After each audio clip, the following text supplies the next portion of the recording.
Hey guys, Julian here, and today I'm going to be making a melodic techno track in the style of Artbat, Tale of Us, and Stephan Bodzin right in front of your eyes. So if you want to hear the finished track, you can skip to the timestamp in the top of the description. I'll give you a moment to do that. And yeah, so as usual, I'm going to have the project file and samples and MIDI and presets from this video available for you in the description, so whatever I end up with, you can copy it there and kind of play around with the project file yourself. If you're a patron on my Patreon, check there, because it will be available shortly. And yeah, let's get started. So I'm gonna go here to, let's do like 125 BPM, and I'm gonna go on to my desktop. I've prepared some samples already, so I've got a few things, and what I'm gonna start with here is this kick. I've got an 808 kick, which is very popular in this style. What is done a lot of times is producers, and I do this as well, will take like an 808 kick and just kind of do like a pretty simple kind of thing with it. Like, you can kind of take it, and you can hear that doesn't really work that well. But if we shorten it, and maybe add a bit of a pitch envelope,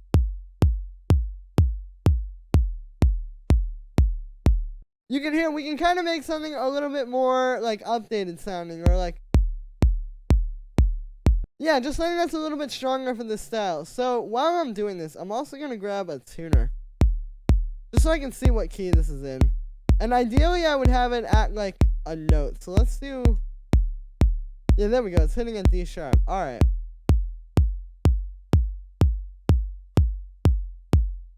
Let's do F, so we can put this track in F. So you can see, like, I'm kind of already establishing, like, what key this track is going to be in, and, like, kind of getting some direction for myself just off of this kick. So that's why I like starting with this. Like, the kick is really the foundation here in a lot of cases. The kick and the bass. So I like to start with a lot of those kind of things. So I'm going to get this decay down a little bit. I'm going to just fine tune it. That sounds pretty good. And from here, I'm going to grab a drum bus. And the drum bus is just going to take it and add a little bit more power to it. I'm going to get this boom here. We're going to tune it to F. There we go. We can kind of shorten that. We can hear that really helps to add in some of that low end punch.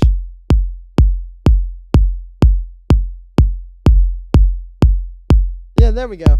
And it also helps to kind of get the kick hitting just a little bit harder, because, like, this is definitely pretty solid. We can hear this just has that, like, modern, kind of really strong punch to it a little bit more. Awesome. So that's sounding pretty good. I'm going to take some EQ8. Maybe just do a little bit more of like a low end cut. And I like to boost around there. You can get some nice punch out of that.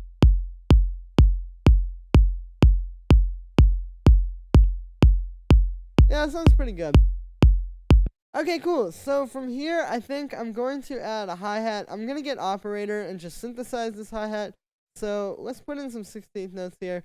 And what we're going to do is we're going to make this kind of like fast 16th note hi-hat, as I just said. We're going to turn the decay down on this oscillator. We're going to change it to some white noise. Cool, and then let's put a bandpass filter on that.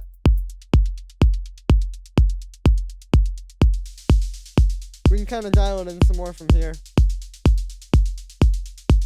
You can see though, like, when I'm making these sounds, I'm always letting them play. Like, I don't like to just sit there and, like, slowly tweak things like this while I'm just playing the sample. I like to hear it how it's going to be in the final track, and really just sort of, like, get a proper idea for it, and not just,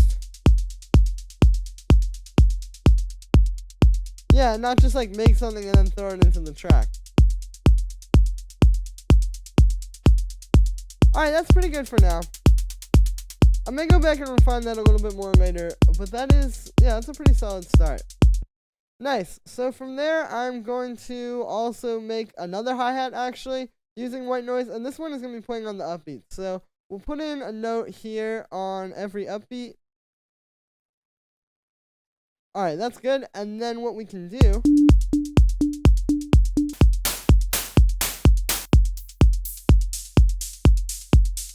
yeah, there we go. Nice.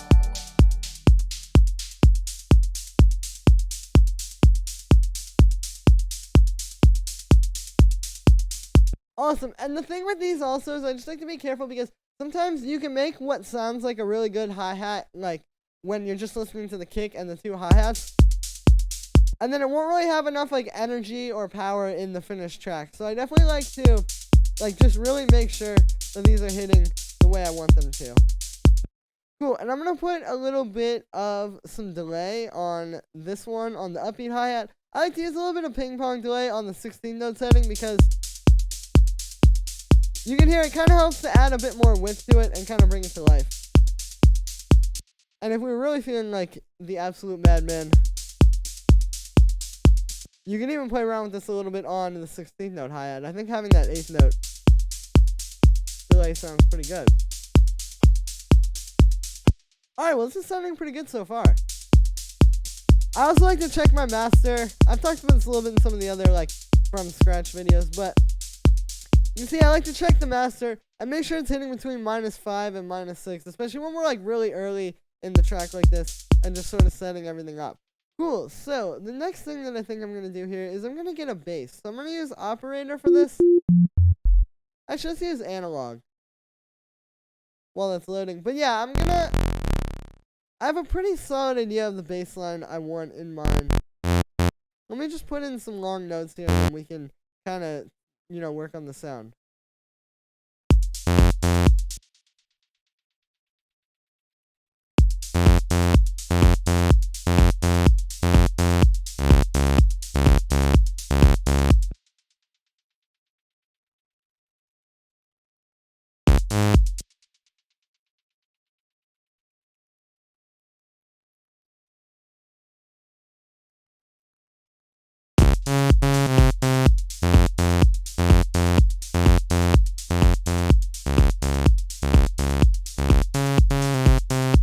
Yeah, there we go. That's cool. It's got like a pretty nice groove to it. The key with these is, well, it's not always this case, but a lot of times, like I hear these bass lines in these kind of tracks, and I do this a lot as well, are like very sparse. Like you can hear this just kind of,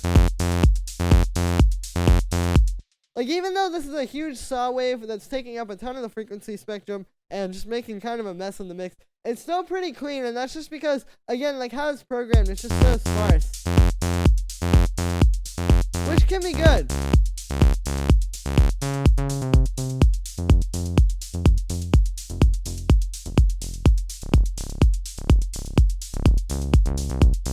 Well, it's sounding pretty good, and it's a bit thin right now. We can maybe add in like another oscillator to kind of beef it up a bit.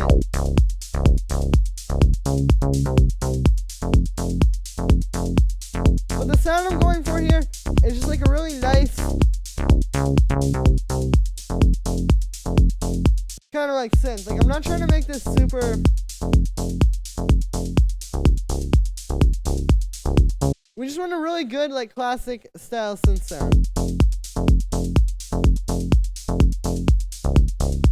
Maybe I'll add some release on there.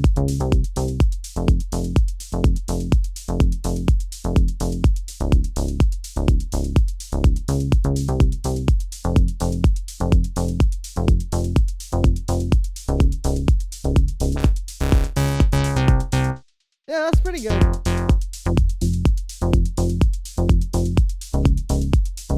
Alright, that's cool. So from there, what I'm going to do is I'm going to sidechain this to the kick because there are still some spots where it's playing at the same time as the kick, and it definitely does help to make it a lot like cleaner.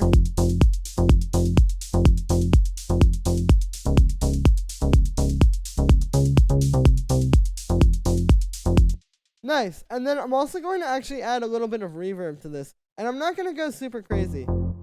Like this isn't really what I want, but what I want to do is just bring the decay time down. Bring that size down a little bit. And you can hear this really helps to bring the sound to life.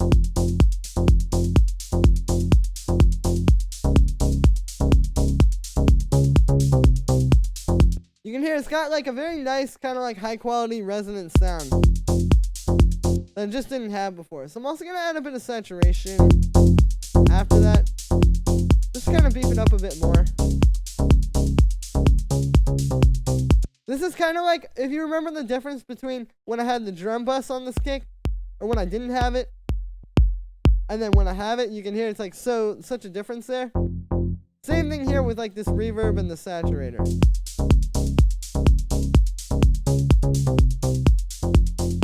This is sounding pretty good though.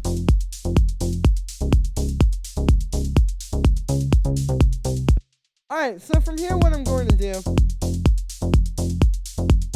is I think I'm actually going to do some kind of basic mixing stuff right off the bat. I'm going to put the bass and the kick in a group. I know this is maybe a bit preemptive because we're so early in this track, but I like to start setting up these like mix buses pretty early. Like, I know a lot of people like to mix at the end, and I like to do that as well. Of course, like, you want to go back at the end and do that. But for the most part, I kind of like to do it as I'm going along, because what happens is, like, if you make a track and then drastically alter the way it sounds at the end by mixing it and trying to add all these, or not add things to it, but, like, again, just add kind of, like, different things to it, like, that mixing adds, like, you know, adding, for example, saturation to your kick or stuff like that, that just changes the way it sounded when you were making the track. What happens when you do that at the end is it just becomes kind of like, I don't know, it just feels kind of disjointed to me, versus when I just work on it the whole way through, then I'm kind of like always making it what I want. So, I'm going to get, right off the bat, I'm going to get some compression on here. You can hear that really helps to kind of put these at the same level.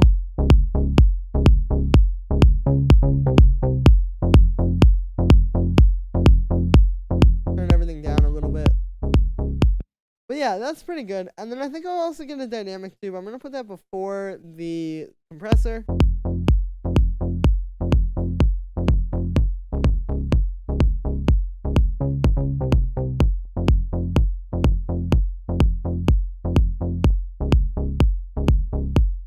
Yeah, there we go. You can hear that's kind of subtle, but it just helps to add a little bit more kind of like fatness to everything.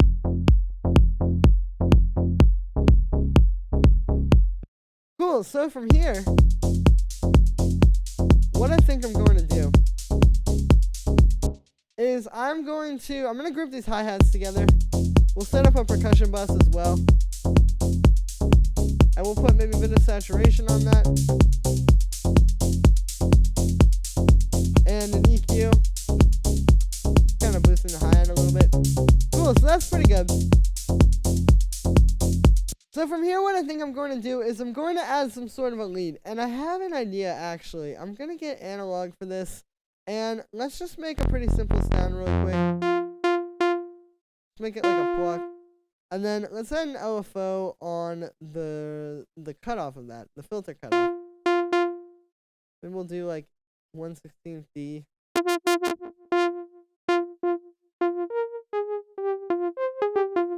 Nice.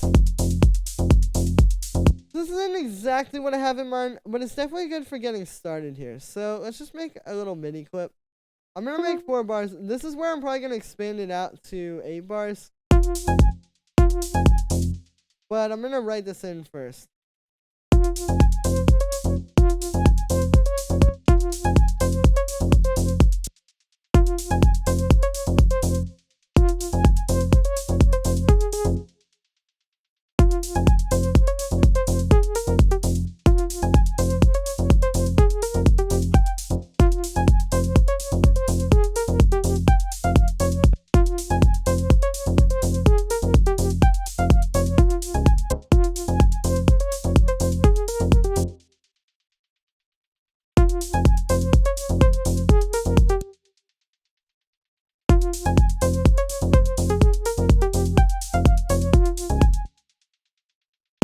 Yeah, that's cool. I like where this is going.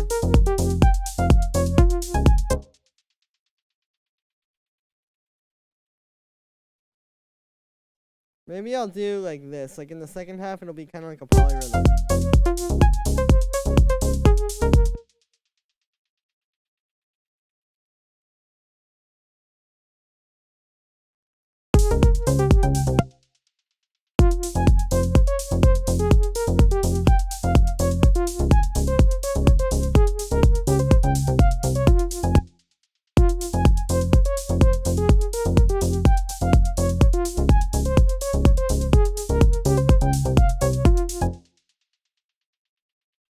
Yeah, that's just a little too hectic at the end. Maybe we'll go down to the C sharp there.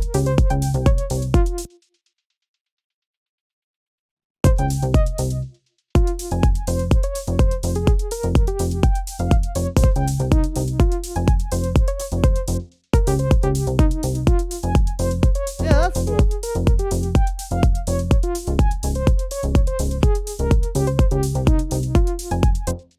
grab the side chain from the bass there.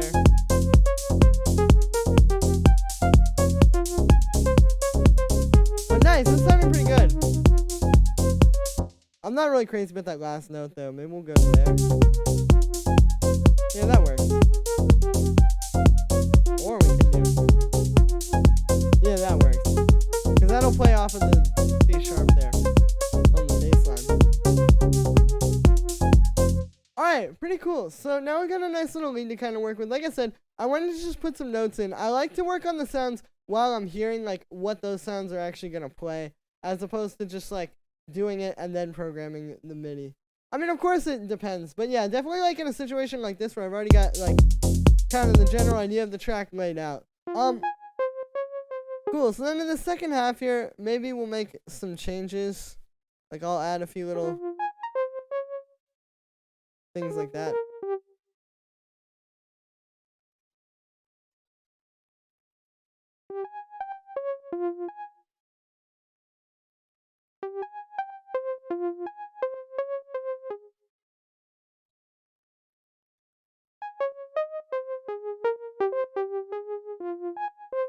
Yeah, that's good.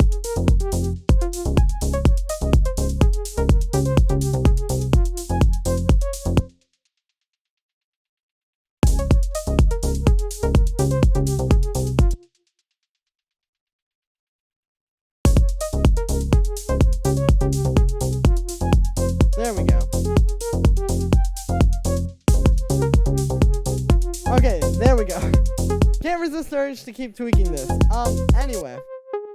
Let's work on the sound a little bit. I want to add in a bit of resonance.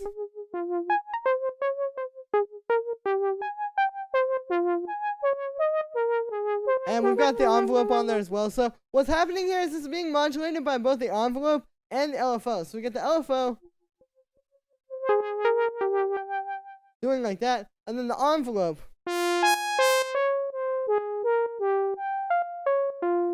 it's just doing like a pretty standard kind of pluck thing. And so when you put those together, you get some pretty nice modulation on that, as you can hear.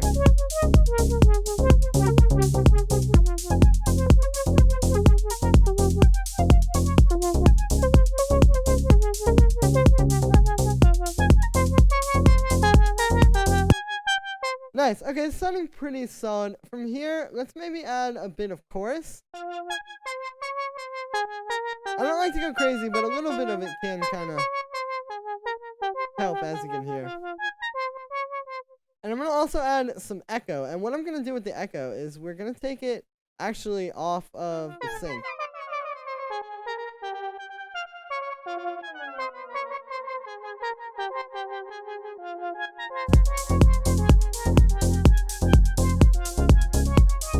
Yeah, there we go.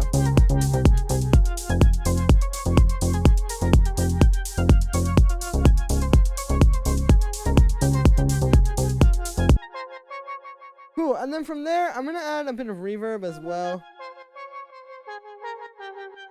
I don't want to go too crazy. Like, you don't want it to be super washed out with this style. But a little bit does go a long way, as you can hear.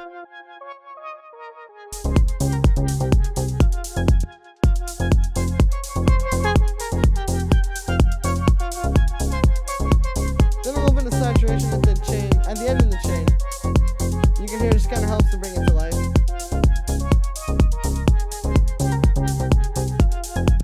Cool. So from there we can maybe cut out some low end. Doesn't look like there's a whole lot of it going on, but you never know. Like sometimes with these kind of sounds, it can come out.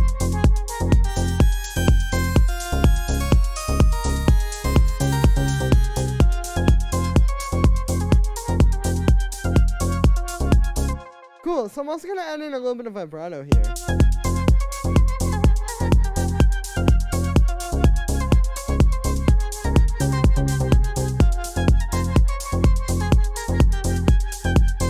That kind of gives it a cool vibe. And yeah, so that sounds pretty solid. I like that. It really adds a lot of energy to the track.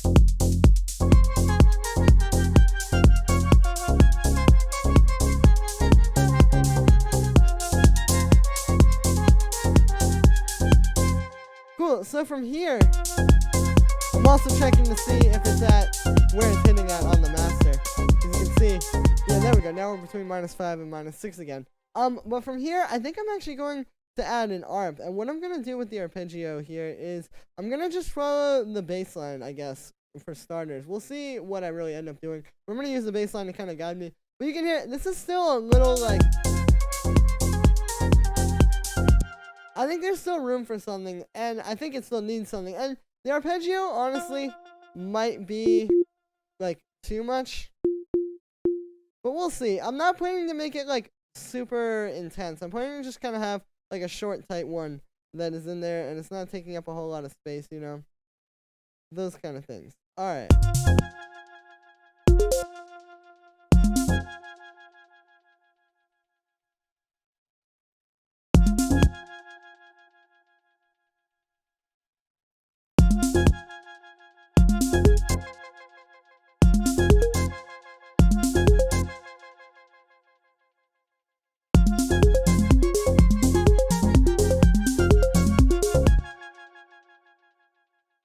Okay, yeah, so what I'm going to do here is we're actually just going to have this playing this.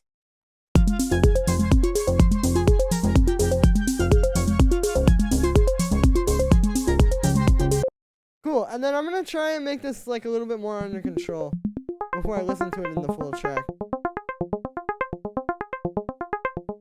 But like, something like this is what I had in mind. Just something very kind of nice and like in the background.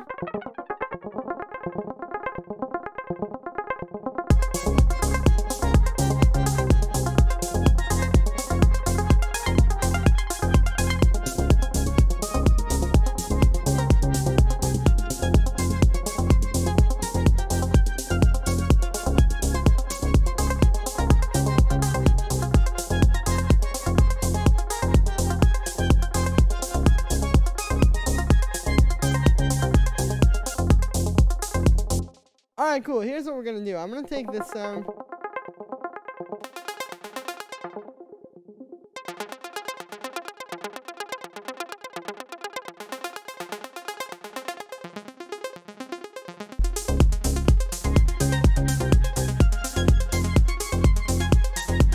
There we go. And what I'm going to do to make this lead kind of stand out from that one is I'm going to get an audio effect rack. And what we're going to do is we're going to put this before the compressor, or before the side chain, I guess I should say.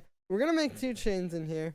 We're going to call one left, one right. And I'm going to do the Haas effect. So let's pan the left one all the way to the left, pan the right one all the way to the right one. And on the right one, I'm going to get a simple delay. And what we'll do with the simple delay is we're going to make it mono, because obviously since it's panned to one ear, you just want a mono signal. And then we're going to unsync it. We're going to turn the dry wet all the way up. And then we're going to change this time to, let's do 10 milliseconds. And now, so here's without this, and then with it.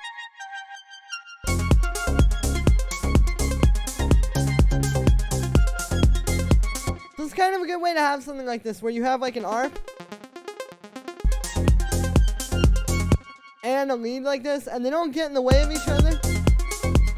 You can hear they just fit into the track together really well. So I'm going to play around with this ARP some more now that I've got it kind of working.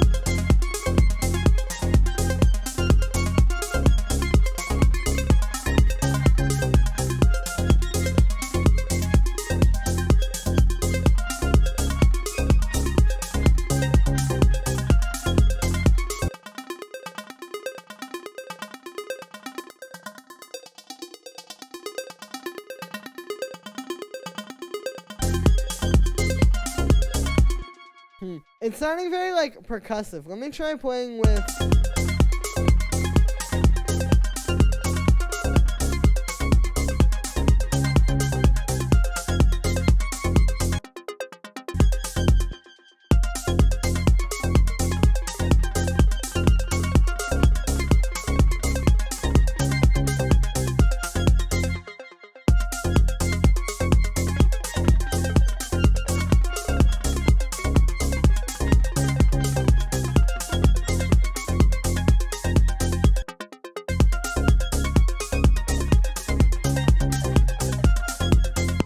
That's sounding pretty good. Sometimes you just gotta take some time and really mess around with it.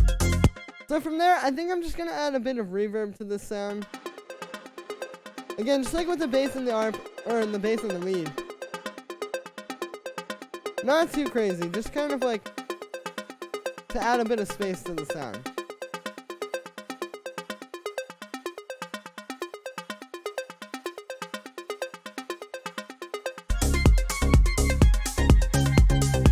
Alright, so it's sounding pretty good so far. So I'm going to go through and actually name everything. This I don't need to name, but we'll name this bass slash kick bus.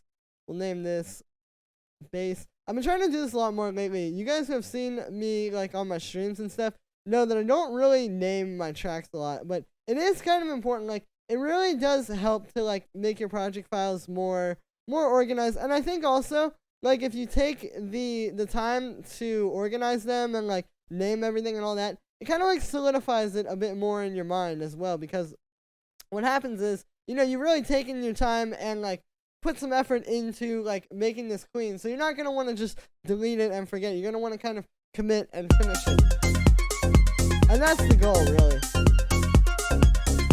Cool, so from here I think I'm going to add some more percussion. So I've got a few other percussion sounds here, and I'm just going to take these and kind of like play around. The first thing that I have an idea to do is take this 808 rim shot, and we're going to add actually a delay to it. Let's just use echo. I'm going to put it on 16th notes. We'll change that to notes. And so it's just going to come in at the end of every, like, maybe 2 bars. I don't know, definitely every 4 bars. I'm just going to add a little, like a little thing, like that. I've got to turn it up a little bit. Just something like that. And then we'll see, like, maybe every 2 bars we could have just this. Yeah, that's pretty cool. So this is kind of like just adding a little bit of extra, almost like punctuation.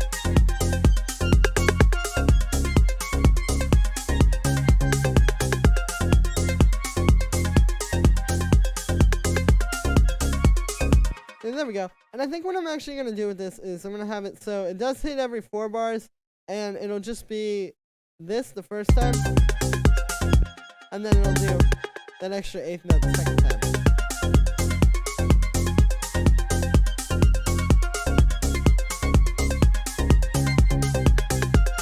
Nice, that's sounding pretty good. So another thing I think I want to try and do here, and I'm not sure exactly how well this is going to work, but I do want to give it a shot, is I have some percussion, which I prepared, just these sort of short ones. And I want to try putting these in a drum rack, and just kind of like put them throughout and see what we can do, because like this, percussion-wise, is a bit flat. It's kind of just some hi-hats and a kick, if we're talking like just drums. So having like some kind of subtle stuff, I feel like could kind of be good.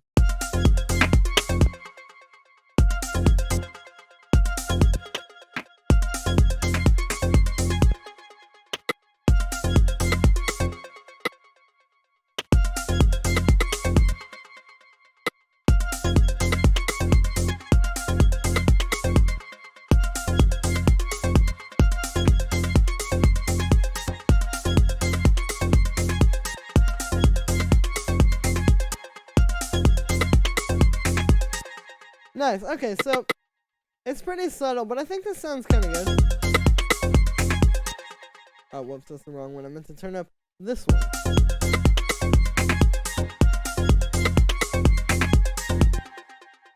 Yeah, there we go. We got something kind of cool here.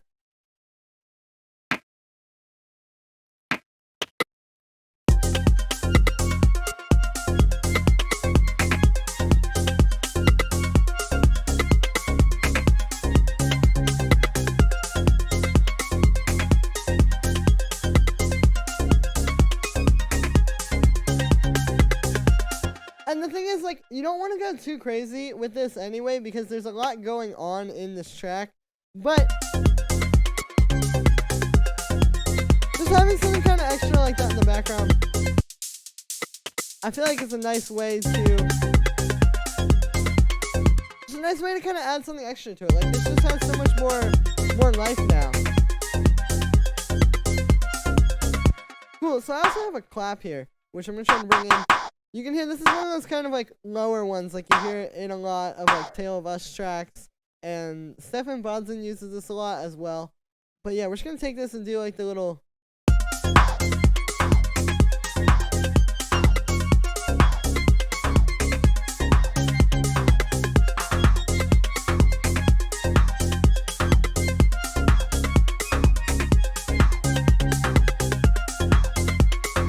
Nice, this feels like a lot more alive now.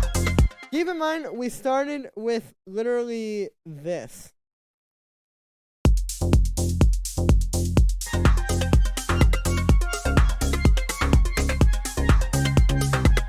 I'm gonna do a bit of kind of some mixing stuff with this percussion. Like, I'm gonna take it and just cut out some low end with this EQ8. And I'm also going to add a bit of echo. I like adding some echo on really sparse percussion like this. As you can hear, it's really subtle, but it does help to kind of bring it to life.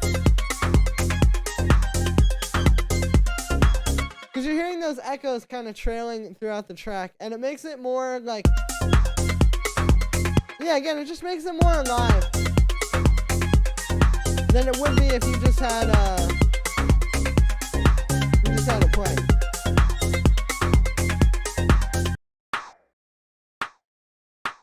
I'm going to take this and maybe work with it a little bit. I want it to be a little bit shorter. And maybe we'll add a bit of saturation. You can hear that really helps to bring out like the punch.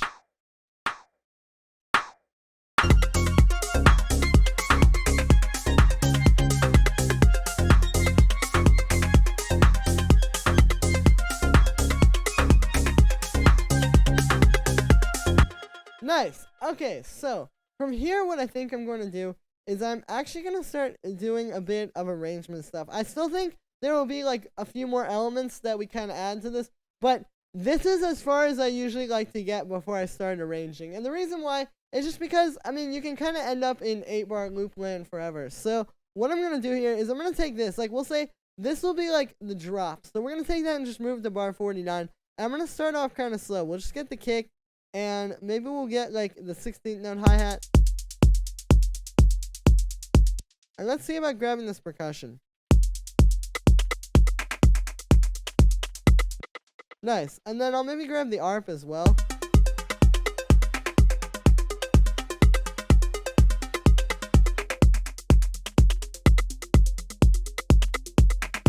Yeah, that's cool. And we'll copy that over in the second part here. We'll add in the second hi-hat. Nice. And then what I'm also going to do with the kick is I'm going to add a little bit of an EQ8 automation. Well, not a little bit. I am going to add an automated EQ8 here. And what we're going to do is cut out the low end. So in that very start of the intro there will be no low end. But you can still feel the kick, or still hear it, I guess.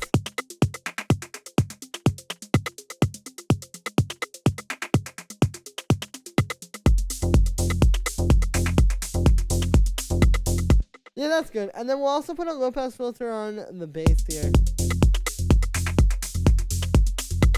because I want that to be a little bit more subtle when it comes in. Cool. So let's take this low pass filter that I put on the ARP, and I'm just gonna have it automate like that, and just kind of hear what that sounds like. Yeah, that's good.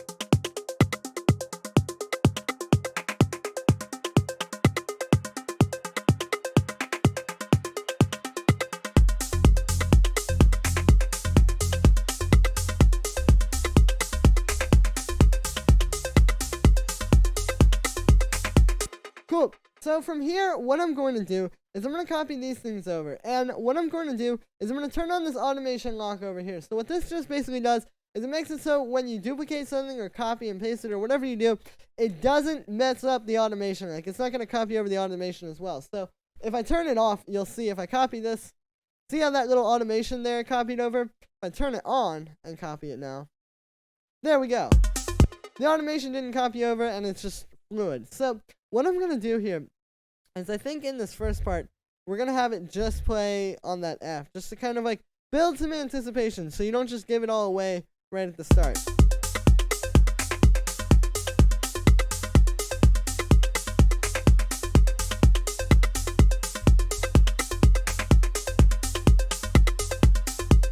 There we go. And then what I'm going to do is I'm also going to have the low pass filter automating up. So we'll maybe do it like this. What I like to do is not have it be like perfectly on like 4 or 8 bars or like whatever the pattern is. And so like you can see, for example, here, like this restarts at every 8 bars, I guess. And so what I'm doing is by having this automation kind of like not perfectly 16 bars or not perfectly 8 bars or whatever, it kind of makes it a little bit more like interesting sounding. And this is also, you can see I did this with the ARP, how I have that there. What would happen is, like, say you were doing this by hand, like you just had like a low pass filter and you were like turning the knob by hand and just recording that, you would never have it be perfectly 8 bars. Like, it just would be impossible to get it to be perfectly the amount of time of this clip. So that's kind of what I'm trying to recreate in here. It's just sort of like that, not even like randomness, but that imperfection, I guess you would say, that you get when you're just kind of working with, when you're working by hand with like hardware. You can hear this is kind of like slowly building here, and the ARP is coming up, or the ARP has come up.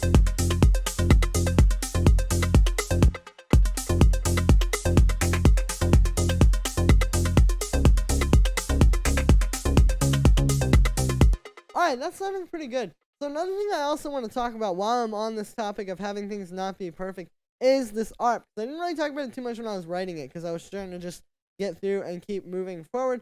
But something that's going on with this ARP that is very important for this style of music is we have a polyrhythm. And what a polyrhythm is basically when you have like 2 sort of rhythms going on at once. So we have this rhythm from like the bass line and pretty much everything else where it's happening over the course of like a bar, or like 4 bars, I guess you'd say, is the full pattern. But you can see it's really happening over a bar. Like we have that,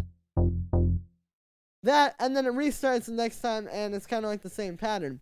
But if you look at this ARP here and listen to it, you can hear what's happening is it's actually restarting on this count, on the and of 2. And so this is the polyrhythm because everything else is happening on sort of like 1 bar intervals, and this is happening on like a little bit past 1 bar, like I said, this is restarting on the end of 2, so it's not always going to restart perfectly right when it gets to the 2nd bar or the 3rd bar or anything like that. And so this is a really good technique because what it does is it just kind of adds like a lot of interest to your track. Like if I just copy this over for a moment, and let's say we just try making this perfectly happen over the course of like each ARP will just be like a quarter note and then it's just perfectly restarting. You can hear in the full track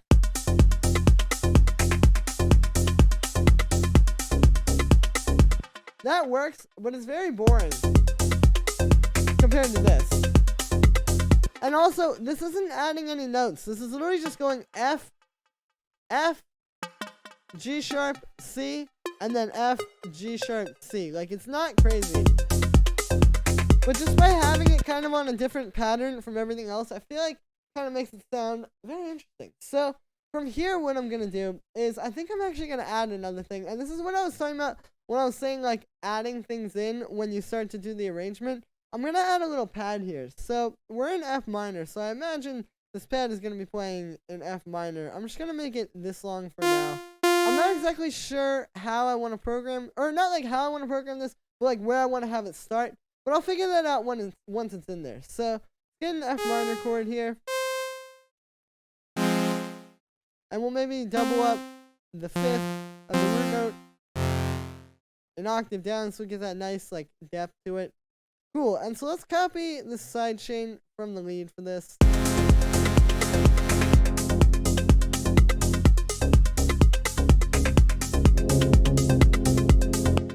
Nice, we maybe need to put this up like an octave or 2 though.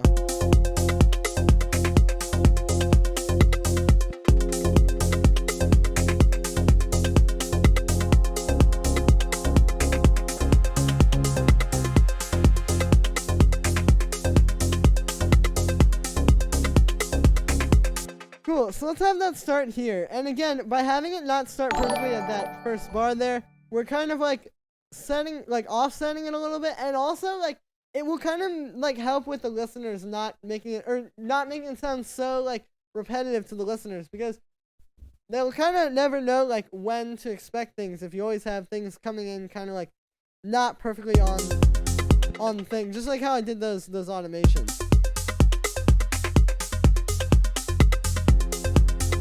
And then obviously that's kind of like a jolt when it starts, but what I'm going to do is just automate the volume on that so it's kind of coming up.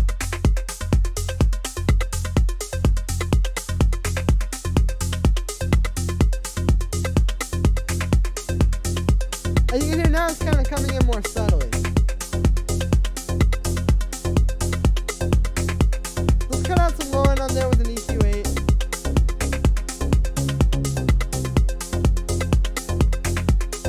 Maybe add a bit of reverb.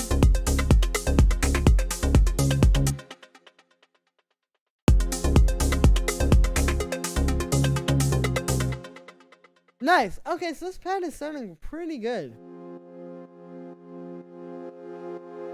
So, what I think I'm going to do from here is I'm going to add a bit of chorus to this.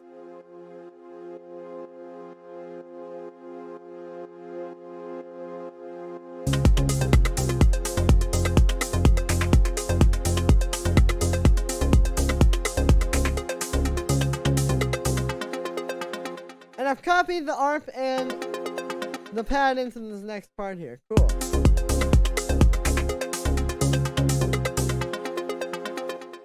Cool, so what I'm also going to do for the little ending there is I'm going to grab one of these rim shots. And this is like also kind of like making it not just a loop, is like by having this, just having this come in there, is like we're adding something extra that you haven't heard yet that like, yeah, it really helps to break it up and not make it just so like 8-bar loops, you know? So from here, we have a nice little break to work with. I think what I'm going to do is I'm going to add a bass which is playing the same notes as the bass line you've already heard, but it's going to do it kind of just more held out. So let's take this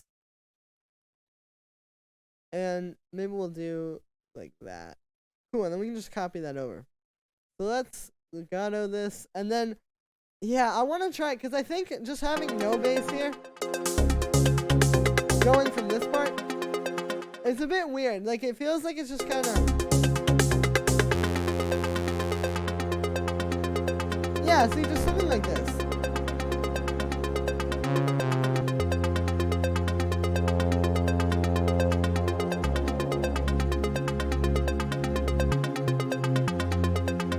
Just like a little respace. And then what I'm going to do is I'm going to cut out some low end on that because I don't want it to be...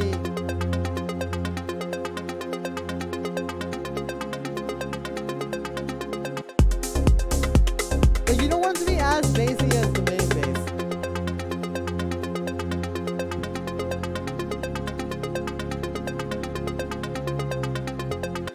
Maybe we'll have it just play out like one long note there.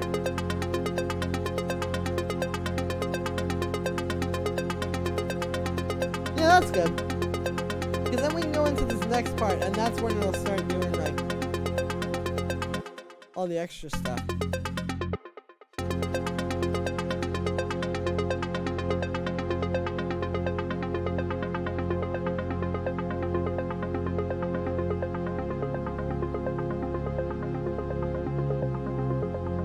Yeah, that's good. Alright, now let's make this pad the full length there. And then I'm going to add maybe a little bit of modulation, or a little bit of automation on the pad.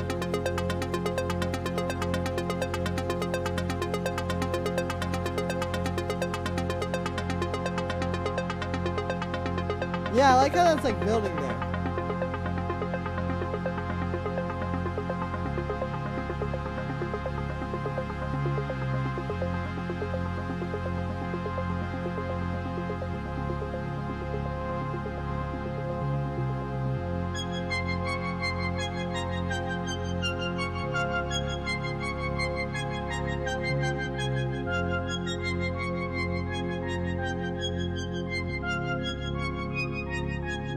Alright, let's hear how this transitions. Okay, it's not horrible. It's yeah, it's definitely something. You can see what I was doing there was I was kind of like listening and automating as I was listening. And that's really the best way to do it. Like, when you do automation, yeah, obviously, you know, you have in mind what you want. Like, okay, I want the filter to go down from here to here. But it really helps to just listen and, like, hear it. Because, like, at the end of the day, you're not making an 8-bar loop. You're making a full track. So... yeah, you need to kind of work with it like the way the listener is hearing it. I also like having like a big break like this where you kind of go into this thing where it's all of a sudden just holding out that one note. It gives it some time to breathe, I feel like. Like if we just went straight into this, where all this stuff is coming up, it's not quite as smooth. So I think I'm gonna try some things. I want to see what would happen if I just have the main bass start coming in here.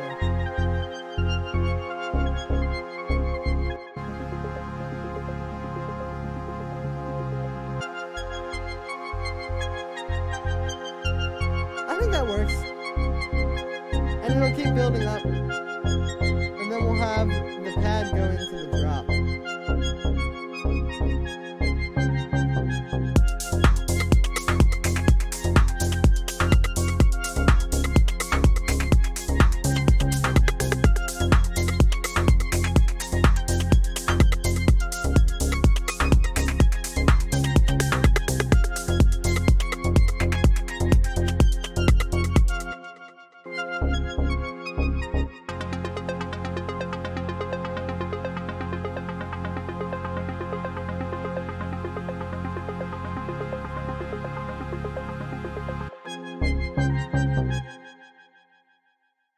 Cool. I also think that what I'm going to do leading up to the drop here on this bass is I'm going to get an EQ8 and we're going to just do a little bit of like a high pass automation, like maybe just something like this. So it just kind of like when you get that full bass in the drop, it's a little bit more impactful.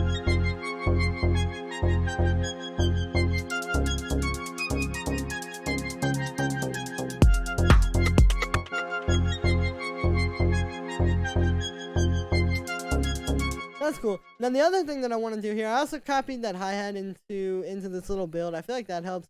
I'm also going to have the filter on this lead going down here. So it's kind of like chilling out.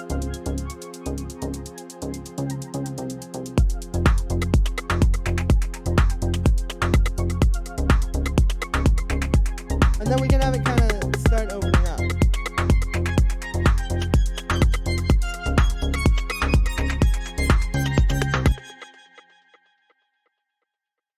Cool. So then we'll make the second half of this little drop here.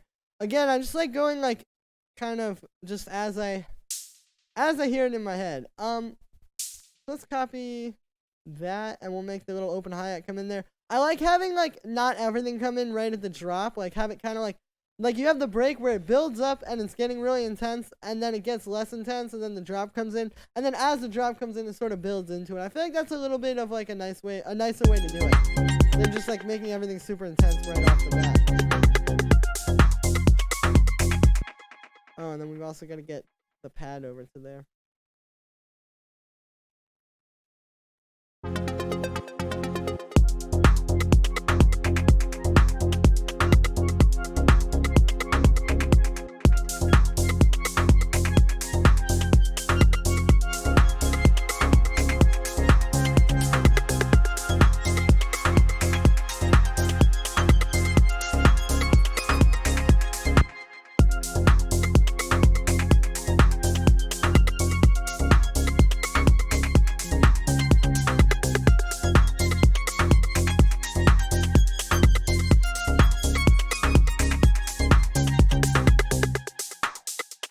Alright, yeah, and then we can copy this stuff over. And then let me get the art back in here. Maybe that will be like a nice...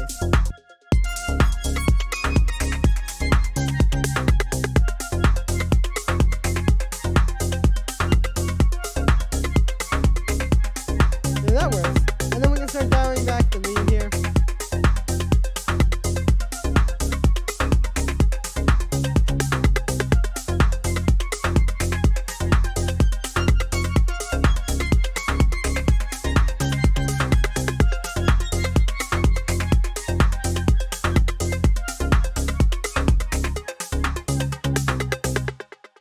Nice. Okay, that is sounding pretty good. We got a pretty solid 2.5 minutes of song there. Nice. So from here, what I'll usually do is just go in and start kind of like doing all the little things. Like I've done kind of like most of the big picture stuff that I wanted to do.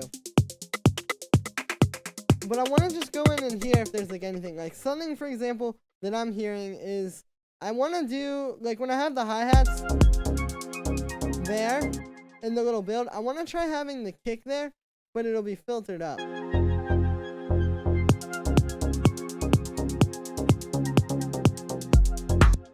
Okay, that wasn't quite it, but something I do here for there is I want to try adding maybe a bit of like an automated reverb on the bass to go with that EQ automation. So what we'll do is we'll just put a reverb on there, and we'll just do like a little dry wet automation where it goes up like that. So this way it kind of like washes out, and then we'll have it go back down.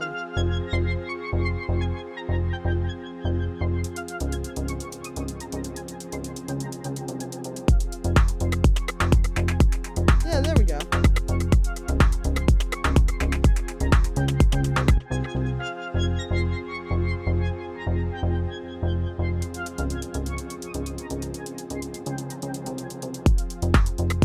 Nice. So another thing that I'm hearing is I want to add a little like when this part hits. So what I'm going to do, what I'm referring to here is sort of like those big kind of like brass sounds that you hear in a lot of these types of tracks. So I'm going to do this with wavetable. You'll kind of get it, or you'll kind of, if you're not knowing what I'm talking about, you'll know what I'm talking about when you hear the sound. It's hard for me to kind of explain.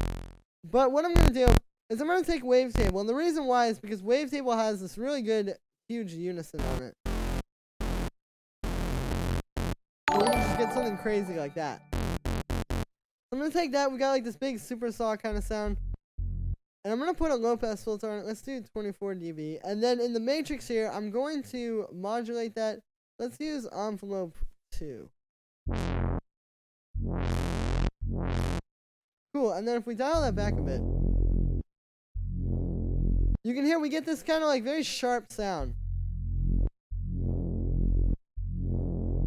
Where it's like really sharp in the mid-range. So if we take that and start like saturating it,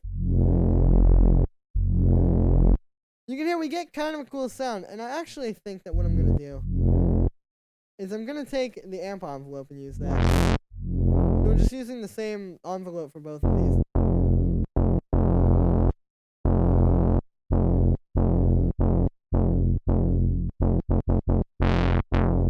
But yeah, you can hear the key is just to like dial it in. It can be a little bit tough to dial in sometimes, but I'm confident that we can get it.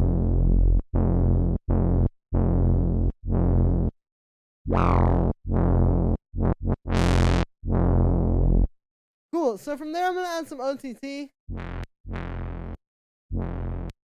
which really helps to kind of bring out that like brassiness. Cool, and then we could also maybe do like a bit more on the saturation. And I'm just going to add some EQ8 and cut out the low end on this. And then let's hear it in the track. Let me also grab the sidechain from the bass. And this isn't perfectly what I have in mind just yet, but again, I kind of have to put it in and just hear like what it sounds like in the track first.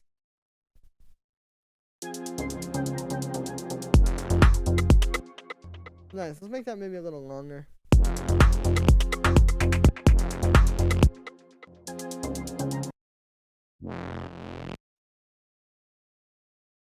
Great, so the idea is there.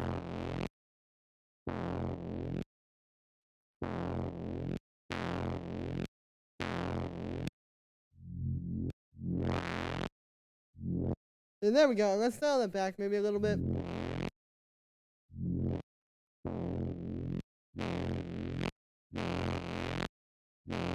The key here is just to kind of think about how, like, this is meant to be like a brass kind of like horn type of sound, but yeah, the key here is just to sort of imagine what that sounds like in your mind while you're working on it. So from here, what I'm going to do is I'm going to get an audio effect rack, and we're going to add some reverb, but I want to do it in kind of like a controlled way. So what I'm going to do is I made 2 chains, and I'm going to do, on one of them, I'm going to get some reverb. We're going to put the dry wet to 100%, and we'll make it pretty long like that. There we go. And then what I'm going to do with this is I'm going to cut out the low end. And so this way we can get kind of like one chain where it's just the reverb.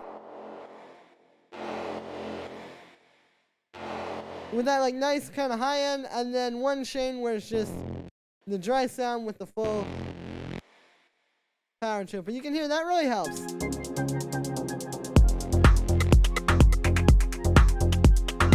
Kind of like a chill.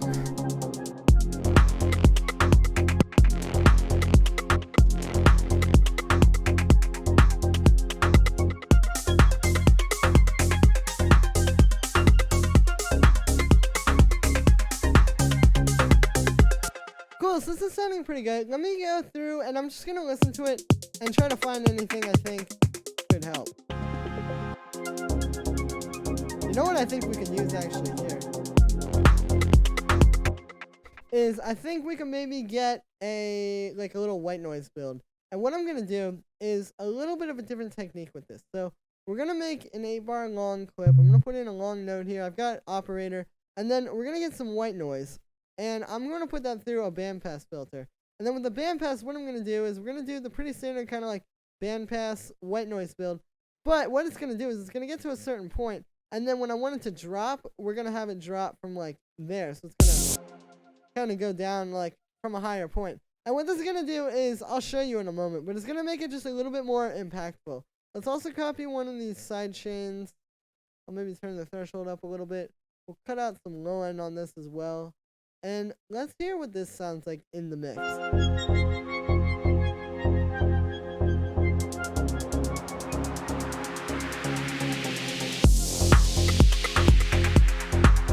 Nice, so you can hear, like I said, this builds.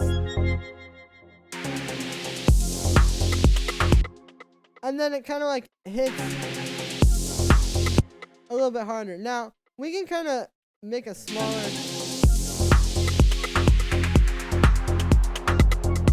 distance there, but yeah, you can hear it's a nice way to kind of like make it less just flat, because if you just let it go up to the point and then drop, it's definitely still impactful, but it's not quite as pronounced as like that was. So let's add some effects on this to kind of bring it to life. Let's add a bit of reverb. That's good, and maybe a bit of echo as well.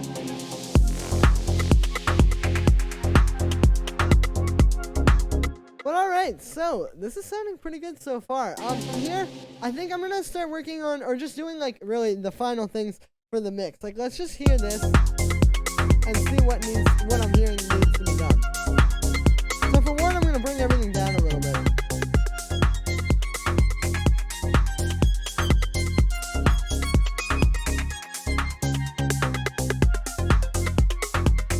I'm gonna turn this ARP up a bit.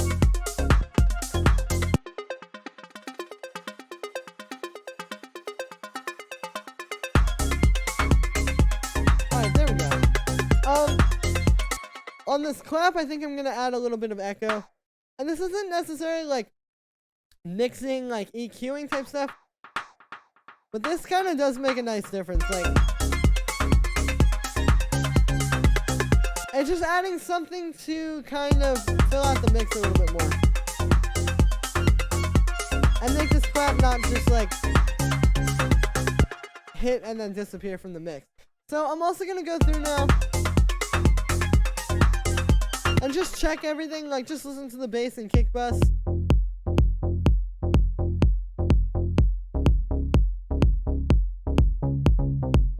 And maybe, like for example, now that I'm hearing these two together, like in the beginning of the track, I was just making the kick and the bass separately. But now that I'm hearing them together in a more kind of finished thing, I'm gonna work on this pitch envelope for the kick, because I feel like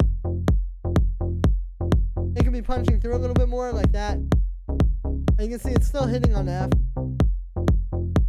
I think the bass will maybe be saturated a little harder. Maybe not that much.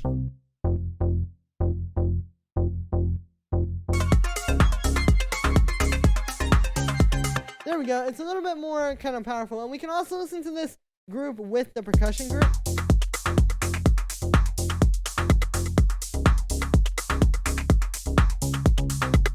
So you hear things that you wouldn't necessarily hear.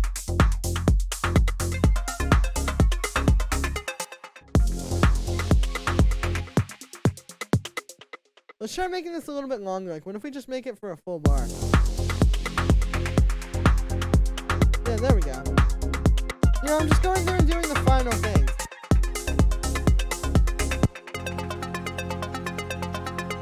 I feel like this pad could maybe be a bit bigger sounding. Maybe I'll add some saturation on that. You have to be careful. Saturation can sound good on these, but you just gotta make sure you don't do too much. Because, like, distortion with chords can sometimes turn into a mess like that. Because the way distortion works, if you don't know, is basically the more signal that you're putting into it, the more distorted it is. Like, it's basically just taking your signal and then, like, extremely flattening it to a point where it's distorted. So the louder the signal is going into it, the more distorted it's going to be. And this is why you can't have, like, chords going into too heavy of a distortion, because it's just too many sounds playing at once and it just gets messy. But that's pretty good. You can hear it helps to bring it to life a bit.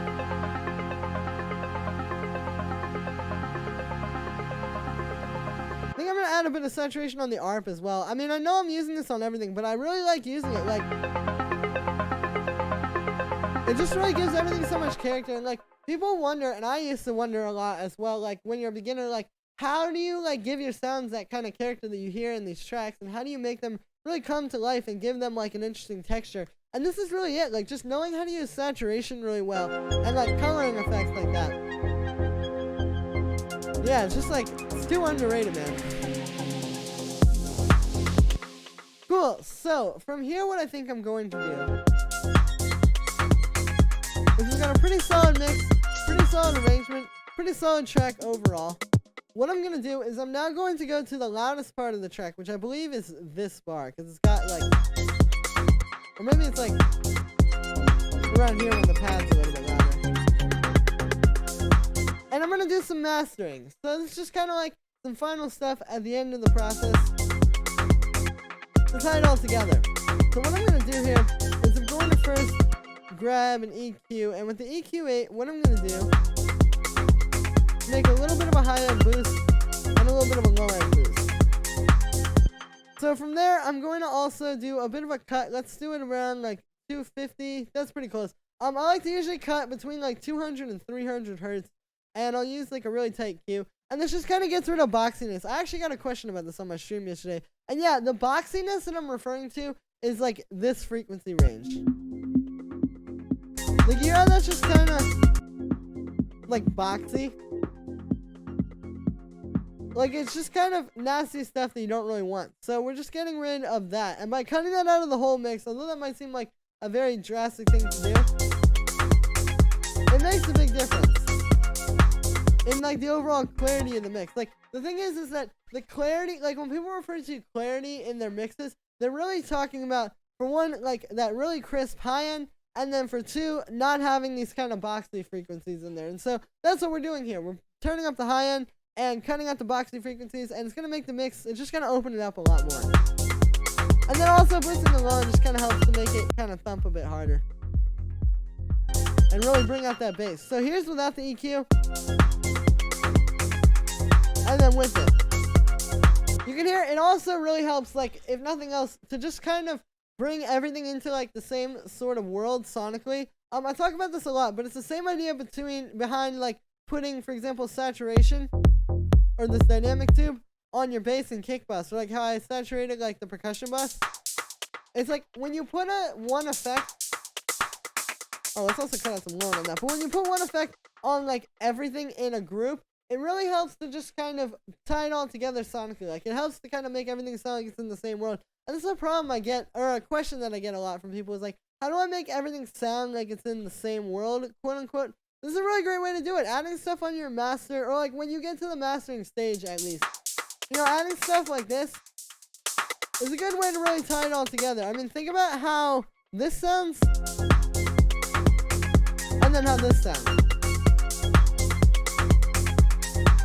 Like, obviously, it sounds a bit stronger and a bit better of a mix, but it's also just, like I said, really helping to tie all this together. So, the next thing I'm going to do here is just get a little bit of dynamic tube. We don't want to go too crazy. Like, that's too much, obviously.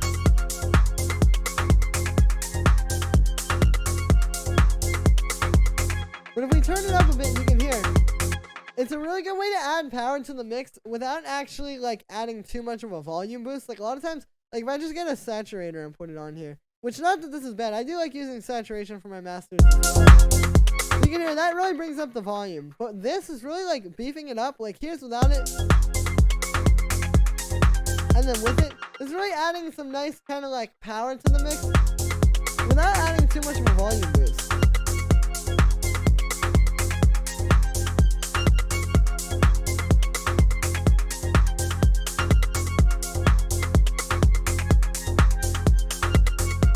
And it's also helping to kind of glue everything together a little bit as well. Cool, so from here, I'm going to do a small amount of compression. Let's get a compressor. And what I'm going to do is I'm going to turn the attack up. The reason for this is because the attack is basically how long it takes for the compressor to kick in once it gets the input. So, like, if you have the attack there, for example, if you have it on 0, basically as soon as I hit this kick, it's going to start compressing it. But if I have the attack up a little bit, it will kind of take some time for that compression to start kicking in. So what this does is it can kind of get rid of the issue of compression messing up the transients on your sound. So if you don't know, the transient on a sound is like literally the very start, like that very hit, like the part that I'm circling right now. Like this, like I can, here, I'll zoom in on it with this length here. It's like that. And that is really important for your sound. You can hear if I cut it out on this bass, or on this kick, like if I just get rid of that, it gets really soft sounding. I mean, this is not so much of an issue because I have the pitch envelope on there, but if I turn the pitch envelope off, you can hear if we get rid of that transient, it's really like soft sounding. It almost just turns into like a bass. So, yeah, the transients are very, very important. And so by turning up this attack, we can kind of get it out of the way of the transients and let it still compress everything else, but not mess those up. So what I'm going to do here is I'm going to turn the ratio up a little bit. I don't want it to be too crazy, but I think this could definitely be improved by a bit of a higher ratio. But yeah, so I'm going to bring the threshold down, and I'm just going to bring it down until it's right at those peaks there. You can maybe dial back the dynamic tube a little bit as well, which is fun. You know, as you go through this process, you kind of find like you may want to dial some things back that you did earlier. But yeah, so you can hear this is really helping to kind of not flatten the mix out entirely. Like this would be just flattening it out entirely. That's not what we want, but what we're doing is we're just flattening out some of those like high peaks.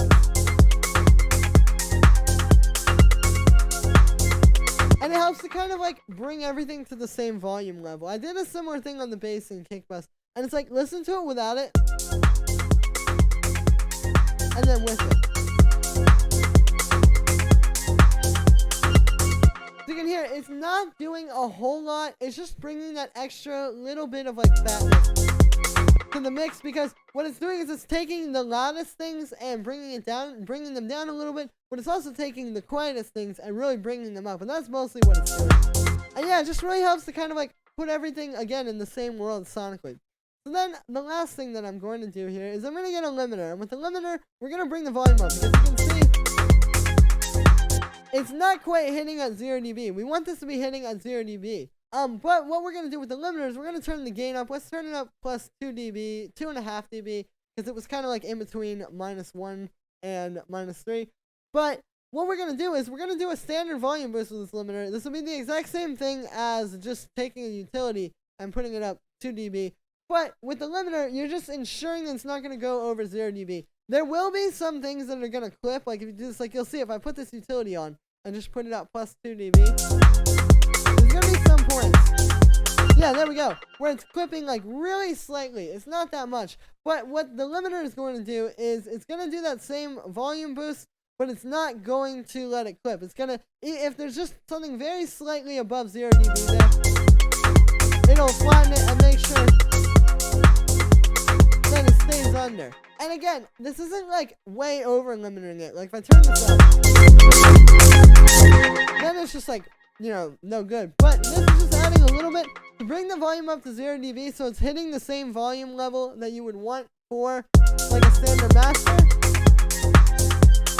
But then it's just going to ensure that it won't go over in the event that it goes slightly over in a way that, like, wouldn't even be noticeable, but just you don't want it to be clipping, even if it's just like technically clipping, so to speak. But yeah, so now we've got a mastered track. Let's hear this from the start to the finish.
Cool, so we've got a pretty nice little melodic techno track. You can hear how to make some quick mix edits there on the fly.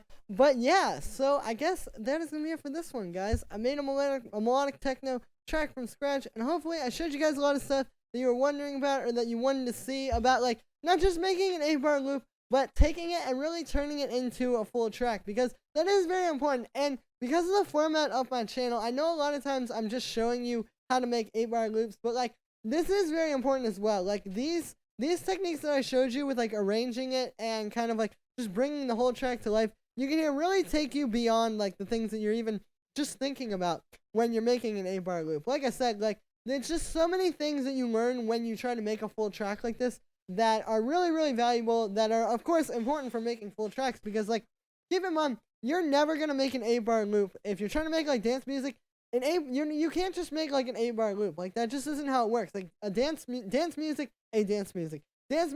needs to be longer than that. And like not even just dance music, but like there's really no music out there that is just an 8-bar loop. So yeah, like it's just stuff like that, like listening to the arrangement and doing the automation sort of live like that, or just kind of like making a sound and like thinking about not just how it will sound right then, but like how you can change it and evolve it and like move different things and automate different things to really bring it to life and all that kind of stuff. So that is what I wanted to hopefully show you with this video. So that's me for today, guys. As always, I hope you enjoyed, and make sure to let me know what you think of this video in the comments. Make sure to like this video as well as subscribe, and slam that notification button as well if you haven't already, so you get a notification every time I upload a new video, which is every single day.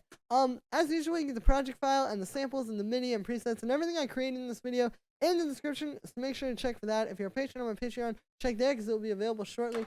Thank you so much, everybody, and I will see you tomorrow with another video.